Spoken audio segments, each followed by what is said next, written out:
वाला आते हैं, इसका थोड़ा सा कॉन्सेप्ट हम लोग सीखते हैं कि देखिए धारा के विपरीत बोलेगा तो मान लीजिए कि ये बोट का चाल है और ये धारा को हम लोग क्या बोले, स्ट्रीम का।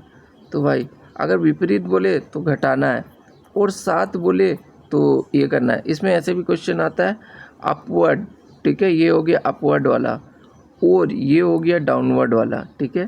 आइए यहाँ पर क्वेश्चन क्या है उसको सॉल्व करते हैं बड़ा आसानी से। ईश्वर नाव से धारा के विपरीत दिशा में 42 घंटे में कितना दूरी होता है, यानी 721, ठीक है, ये गया। और इसको टाइम कितना लग गया देखिए, तो इसको 42 घंटे लग गया। कितना, धारा के विपरीत x माइनस वाई हो गया, ठीक है, कोई दिक्कत है नहीं। और उसे धारा की दिशा में इसी दूरी को, मतलब इसी दूरी को धारा की दिशा में, तो x प्लस वाई हो गया, 15 घंटा लग गया। तो अब देखिए बोला है कि तो धारा की गति निकाली, ये निकालना है तो सब्सट्रैक्ट कर देंगे, ये सब्सट्रैक्ट हो गया, ये सब्सट्रैक्ट हो गया और ये सब्सट्रैक्ट हो गया ना, ये इसको मैं ऐसे लिख सकता, ये तो प्लस में था, ये माइनस में हो गया, ठीक है। तो ये तो कट गया, यानी यहाँ -2y आ गया, कोई दिक्कत नहीं है। और यहाँ 700, अब इसको सॉल्व करना है। तो देखिए यहाँ पर 721 और 42 है और यहाँ 721 बराबर कितना है, 15, और ये 2 बाद में करेंगे, है ना, 2 बाद में नीचे भेजेंगे, कोई दिक्कत है नहीं। चलिए 2 अगर चाहते हैं तो भेज भी सकते हैं, ऐसा कोई ये नहीं है, ठीक है। लेकिन पहले इसको सॉल्व करते हैं। इसको देखिए एलसीएम लेंगे, यहाँ 15 है, 42 है, तो कितना आ जाएगा, तो यहाँ किनारे में हम साइड में कर देते हैं। 42 और 15 है का हमको एलसीएम लेना है, तो 42 का तो 6 7 42 होता है, वो 15 लाना है। 15 के लिए तो यहाँ 3 मिल रहा है, बस 5 लाना है, तो ये हो गया 30 और 7, एलसीएम तो लेने आता होगा, इस तरह से लिए, यानी 210 आ रहा है मेरा एलसीएम। और इसको 210 नीचे, इसको हमको इक्विवेलेंट करना, इसका क्या बोलते हैं, हर को बराबर करना है, तो 5 से गुना करने का, और इसको 5 से गुना के 7 और 2 कितना से गुना करना होगा, इसको गुना करना होगा हमको 10 लाना है ना, तो 15 21 से गुना करना होगा, ठीक है, 21 से गुना करना होगा। 1 सेकेंड रुकिए, 5 और 3 उठा लिए तो 7 दूनी 14 से गुना करना होगा, कोई दिक्कत नहीं है, हम लोग 14 से गुना कर लेंगे। अब यहाँ हो गया 5 है, 5 दूनी 10, 5 दिया 35 आ गया, है ना। जगह थोड़ा दिक्कत हो रहा है, लेकिन समझ पूरा आ रहा होगा। अब देखिए इसको 14 से गुना करना है, 14 का 14 हो गया, हाथ में रहा 1, 14 दूनी 28, 29, हाथ में रहा 2 रहा, 14 सत्ते कितना होता है, 14 सत्ते 98 होता है, 98 दूनी ये हो गया, ठीक है, कोई दिक्कत। 1 सेकेंड, कुछ गलत हो रहा है। 14 का 14, हाथ मेरा 1, 14 दूनी 28, 29, हाथ मेरा 2, 14 सत्ते कितना होता है, 728, ठीक है। ये गुना गलत हो रहा है, देखिए मैं गुना कर लेता हूँ अच्छा से। कहाँ पर गुना कर लूँ, हाँ यहाँ पे गुना कर लेता हूँ। 721 को 14 से गुना कर लेता हूँ। 14 का 14, 1, 14 दूनी 28, 29, हाथ मेरा 2, 14 सत्ते कितना होगा, 14 7 चौके 28, 9 2 कितना हो गया, 100, हाँ बिल्कुल इतना हो रहा है, 10,000 हो रहा है, ठीक है, 10,094, ठीक है, इतना हो रहा है। इसको घटा देते हैं, कितना से घटाना है,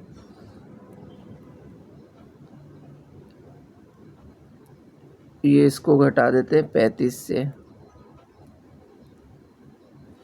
तो ये 9 हो गया, ये 8 हो गया, ये 5 हो गया, 5 और ये हो गया 9 6 65, देखिए कितना गया, 65 79, ठीक है, 65 79, क्योंकि ये बड़ा है इसलिए माइनस साइन होगा, है ना, ठीक है। और ये 2 नीचे चला जाएगा, यानी 420 हो जाएगा ना, 420।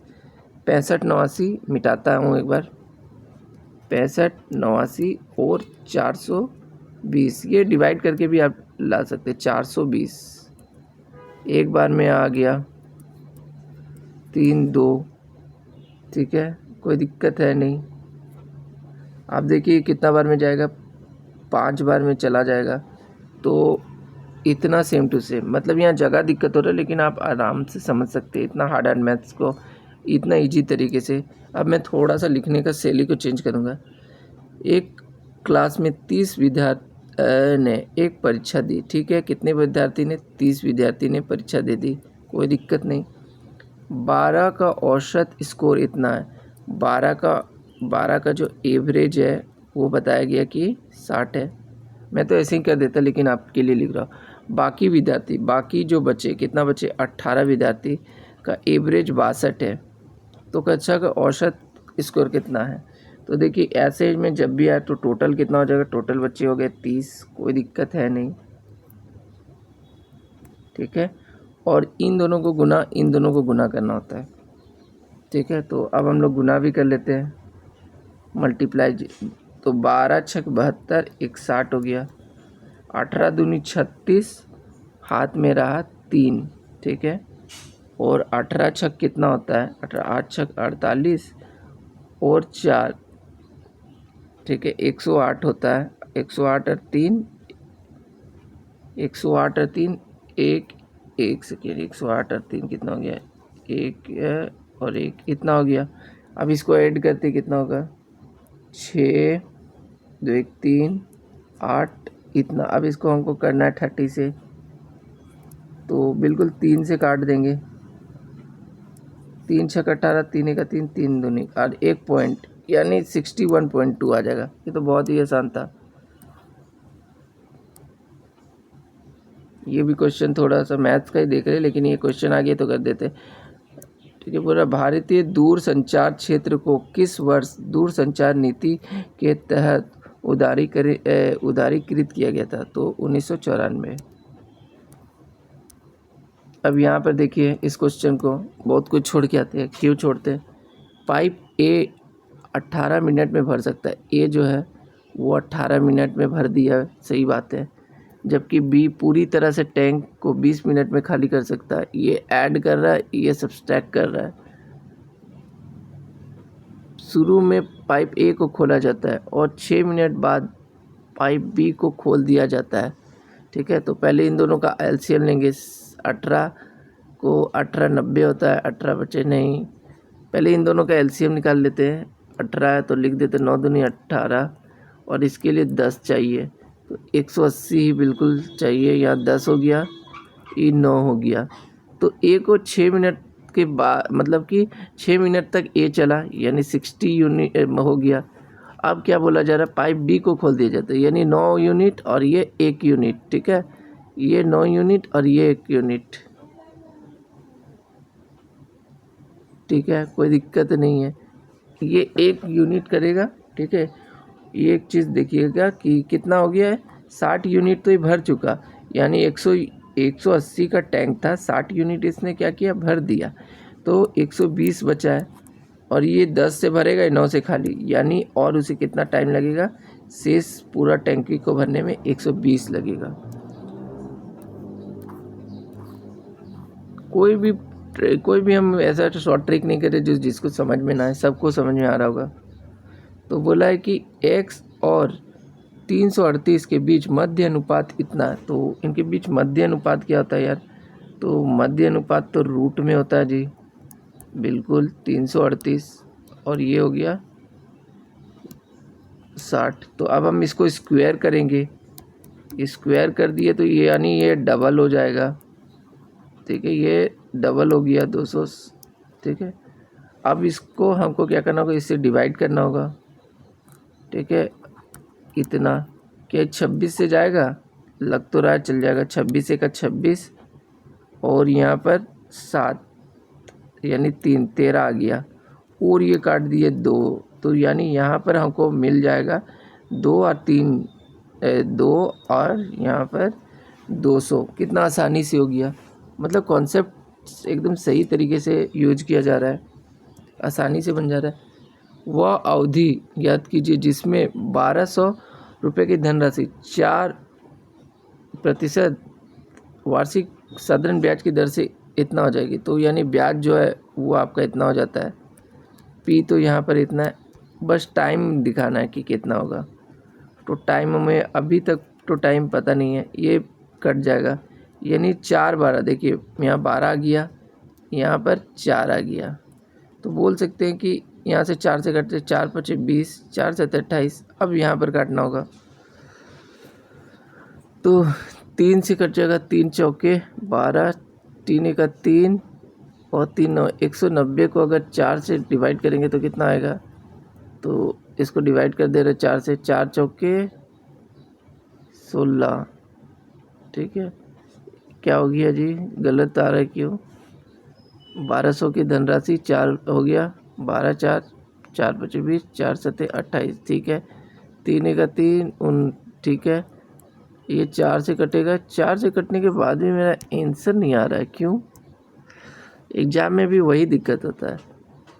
जो 1200 याद कीजिए, जो 1200 की धनराशि 4 से साधारण ब्याज की दर से इतना हो जाएगी। देखिए यही गलत है, ये सब थोड़ा सा समझना है कि यार P into R into T बराबर 100।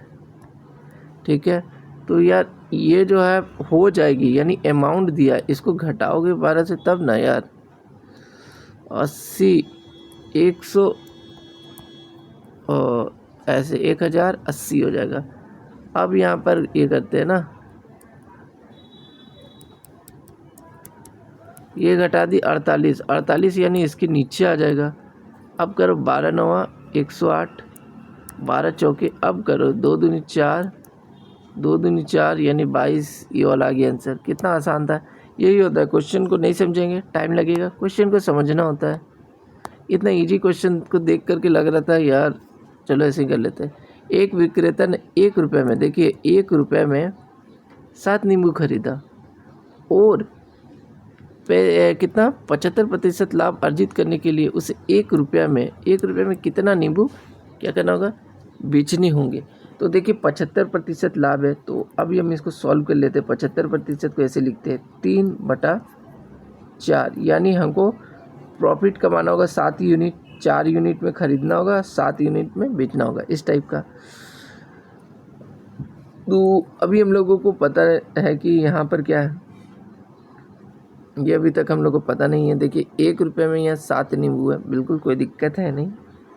अब 1 रुपये में हमको क्या करना होगा, 1 रुपये में हम खरीदते हैं और बेचना कितना होगा, तो आराम से आप देख सकते हैं, कोई दिक्कत है नहीं।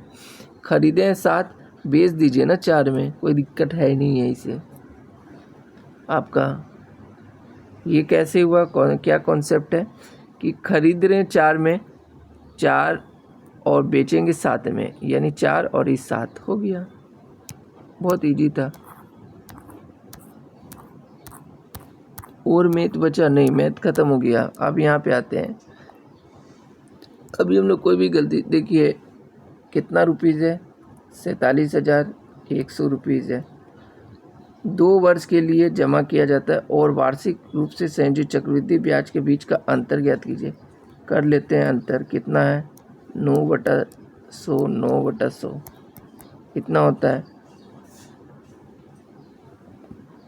अब हम लोग इसको सॉल्व कैसे करेंगे, ठीक है, 2 जीरो तो कट गया, ठीक है, 9 9 81, 9 7 63, हाथ मेरा 6, 9 चौके 36, 36 6 42, फिर 9 से काटना होगा, 9 1 9, 9 9 81, 8, 9 3 27, 27, 8 हो गया 35, हाथ मेरा 3, 9 दूनी 18, 3 21, हाथ मेरा 2, 9 चौके 36, 38 और 2 जीरो। तो देखिए इस तरह से हम आसानी से ला दिए।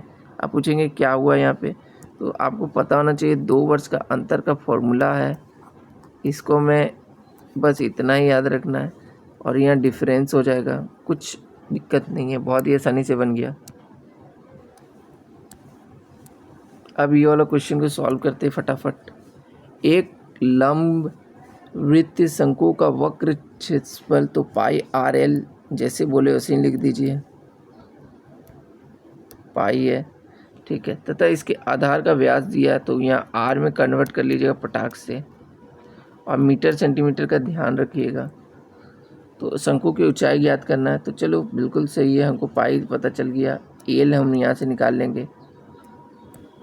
देखिए ये आर है, आर यहाँ पर आ जाएगा, है ना, ये नीचे आर आ जाएगा और आर 50 है, तो इसको काट देंगे 5 से, 5 के 5 13, यानी 130 एल हो गया। और हमको फॉर्मूला भी पता है कि L square R square plus H square होता है, 10 क्लास का फॉर्मूला है ये, इसको आप बैठा सकते हैं फॉर्मूले में। ठीक है, अगर एल निकालना है तो रूट ओवर ले लेंगे, तो एल तो 130 है, रूट ओवर लेंगे तो आर का स्क्वायर, आर तो यहाँ पर 50 है यानी 2500 हो जाएगा, और एच स्क्वायर तो अभी पता ही नहीं है, तो इसको भी ये करना होगा 169,000 स्क्वायर करेंगे तब ये हट जाएगा। 2500 घटाना होगा 00441, तो देखिए 12 आ रहा है, 12 एक ही ऑप्शन है, बड़ा आसानी से कर लिए ना। अब देखिए ये वाला कैसे है, ये भी क्वेश्चन कर लेते हैं। एक व्यक्ति के एक समूह में पुरुष, महिला और बच्चे शामिल है। ठीक है, यहाँ पर हम लोग समझ गए कि उसमें से 20% पुरुष है, ठीक है, 50% महिला और बाकी बच्चे 30% हो जाएंगे। तो उनका औसत इतना है, 45 है, लेकिन हमको पता नहीं है कि कितने समूह हैं, तो हम बता सकते हैं कि चलो एक्स है टोटल व्यक्ति, जिसमें से 20% तो आ गए यहाँ पे। ठीक है, 20% जो है यहाँ पर हो गए, प्लस अब औसत 60 है और 1 से, और यहाँ पर हमको पता चल गया कि 50% महिला है, और यहाँ पर अभी हम लोगों को और बताना है कि 20 है, 20% शेष कितने हैं, बच्चे हैं 30%। तो अगर हम यहाँ से काट दें तो यहाँ पर 6x बचेगा, यहाँ पर 30x बचेगा, और यहाँ पर काटेंगे तो 9x बचेगा। तो इसको अगर हम लोग सारा को ऐड करते हैं और टोटल बच्चे कितना उससे भाग देंगे तो एवरेज निकल जाएगा। तो आप देख सकते हैं यहाँ पर जो है वो आ रहा है 45 आ रहा है, बिल्कुल बहुत ही आसानी से सक गए। ऐसे ही करना है, मतलब कि कुछ भी इधर ज़्यादा फार्मूला नहीं, क्वेश्चन पढ़ो लिखते जाओ। कमलेश ने कुछ साड़ी 10,000 में कुछ साड़ी खरीदी, वो कुछ को पता नहीं है हमें, तो x मान लो, और ये x कितना 10,000 में ख़रीदा। प्रत्येक साड़ी की कीमत 1500 है, यानी एक साड़ी की कीमत कितना है 1500, मतलब प्रत्येक साड़ी की कीमत 1500। अब हमको पता चल गया। ठीक है, कमलेश ने 10,000 में कुछ साड़ी खरीदी, एक का कीमत 1500 था। ठीक है, और सूट की कीमत क्या, तो ये हो गए साड़ी। अभी हम लोग सूट आते हैं, सूट की कीमत कितना है, तो 1000 है। सूट और साड़ी की कुल संख्या कितनी है, 8 है। तो अब तो यहाँ पर हम लोगों को कैसे करेंगे, सूट और साड़ी की संख्या ज्ञात कीजिए। ठीक है भाई, आराम से बनाएंगे, कोई दिक्कत है नहीं। ठीक है, इसको मान लेते हैं साड़ी को x और सूट को मान लेते हैं y। इन दोनों का सम कितना होना चाहिए, 8 होना चाहिए। अभी हम x यहाँ पर कुछ नहीं मान रहे, ठीक है, 8 है, यानी यहाँ साड़ी और कुछ सूट खरीदा था। ठीक है, क्वेश्चन को पढ़ने में दिक्कत हो गया, शुरू में मैं सिर्फ साड़ियाँ समझ गया था, लेकिन नहीं। तो अब एक चीज़ बताना है कि 10,000 में ये दोनों खरीदा है, बिल्कुल कोई दिक्कत है नहीं। ठीक है,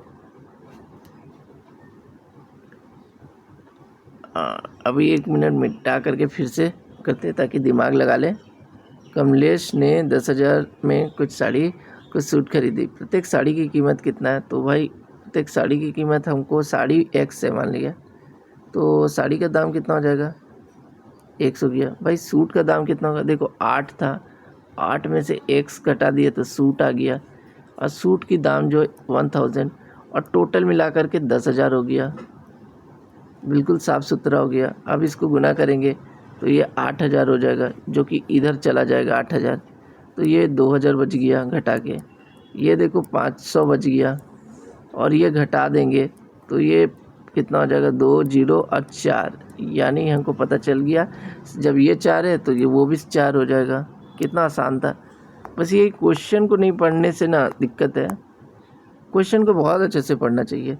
साधारण ब्याज पर कोई धनराशि 12 वर्ष में टाइम दिया हुआ है, मैं किस ब्याज दर से स्वयं का दुगुना आ जाएगा। अब देखो दुगुना चाहिए मतलब पी है, और इसको चाहिए क्या चाहिए, साधारण ब्याज जो है साधारण ब्याज पर कोई धनराशि 12 वर्ष में किस दर से स्वयं का दुगुना, मतलब इसको चाहिए क्या चाहिए, धनराशि डबल करके दो। तो ए को पी है और पी ये डबल हो गया, तो हमको पता है कि अगर हमको क्या मिल जाए, साधारण ब्याज पी मिल जाए, मतलब ये 100 है तो ये भी 100 हो जाए, तब ना 200 हो जाएगा ऑलरेडी। तो ये बोला है 12, और टाइम कितना है ये टाइम नहीं बताया, टाइम निकालना है। तो देखो ये वाला तो यहाँ आ जाएगा, ये कट जाएगा, ये इधर चला जाएगा और 12 इसके नीचे आ जाएगा, और इसका जो होता है वो यही होता है। तो बहुत ईजी था, कोई दिक्कत नहीं है। थोड़ा थोड़ा सा आपको दिक्कत लगेगा तो बोल दीजिएगा।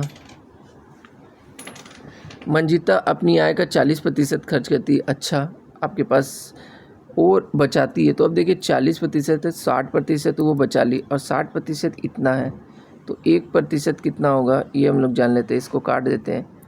तो ये 3 हो गया। और बताइए कि ये 1% इतना है, तो 100% के लिए यहाँ पर हम लोग मल्टीप्लाई कर देंगे, बड़ा आसानी से हो गया। अब इसको बताना है, एक्स का मान ज्ञात कीजिए। तो उनको पता है कि मिडिल टर्म होता है गुना और किनारे का गुना, तो यहाँ पर ये एक्स बच जाएगा, ठीक है।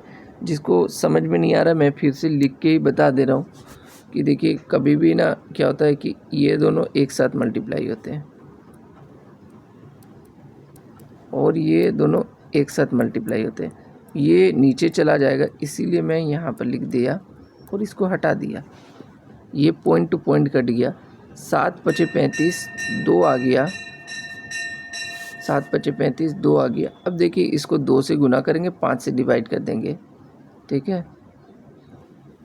तो देखिए यहाँ पर 2 अट्ठे और 17 दूनी 34, अब 5 से डिवाइड कर देते हैं, तो 5 36 5 9 45 69 यहाँ पर आ रहा है। तो कितना आसानी से मैथ हम लोग बना ले रहे हैं, आपको भी समझ में आ रहा है।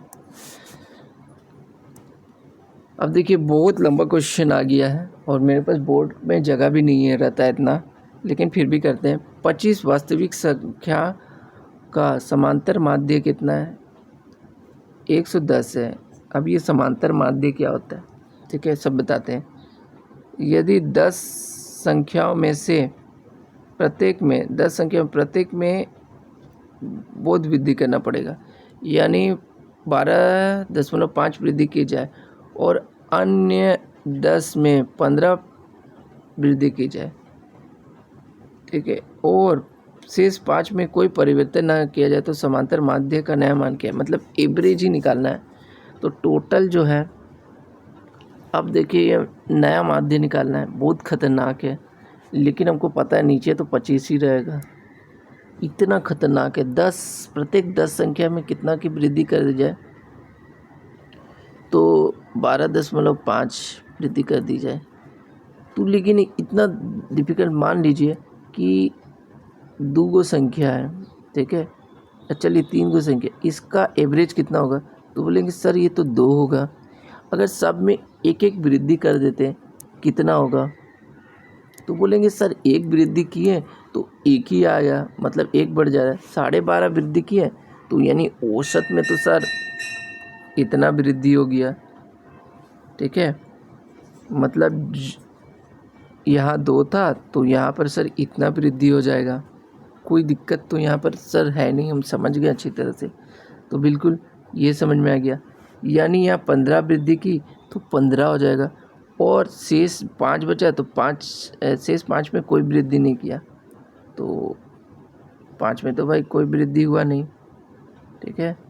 और 10 में तो यहाँ पर जो बचा था 10 वृद्धि में यहाँ कितना वृद्धि हुआ, 15 वृद्धि हुआ, ठीक है।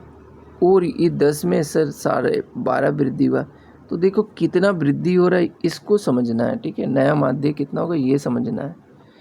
तो देखो यहाँ पे नो चेंज और यहाँ पर चेंज कितना हुआ है भाई, 15 चेंज हुआ है ना, 15 चेंज हो गया है।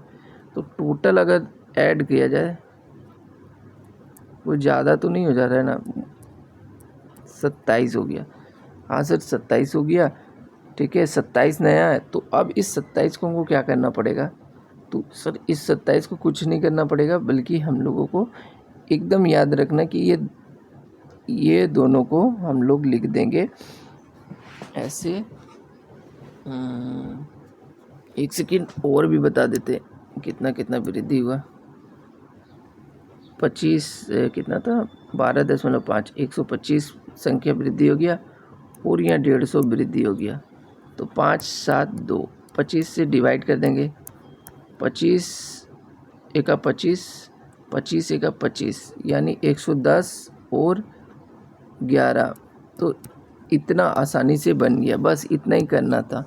ये देखिए नया क्वेश्चन था, बहुत फिर से मैं समझा दे रहा, बहुत इंटरेस्टिंग तरीके से बताया कि 1 2 3, ठीक है। ये अगर इसमें जितना भी प्रतिशत, अगर मान लीजिए 2 वृद्धि की जाती है तो ये देखिए इसमें 2 बढ़ाएंगे, इसमें 2 बढ़ाएंगे 4 हो जाएगा, इसमें 2 बढ़ाएंगे 5 हो जाएगा। यानी 2 बढ़ाने से सब में 2 बढ़ाएंगे तो हम लोग का औसत भी 2 बढ़ जाएगा। यानी 10 संख्या है तो प्रत्येक में कितना 12, तो 10 संख्या को हम गुना कर देते हैं तो 125 जो है टोटल बढ़ा। उसी यहाँ पर 10 बढ़ा तो 150 टोटल बढ़ा और उसमें नो चेंज, यानी हम लोग को 275।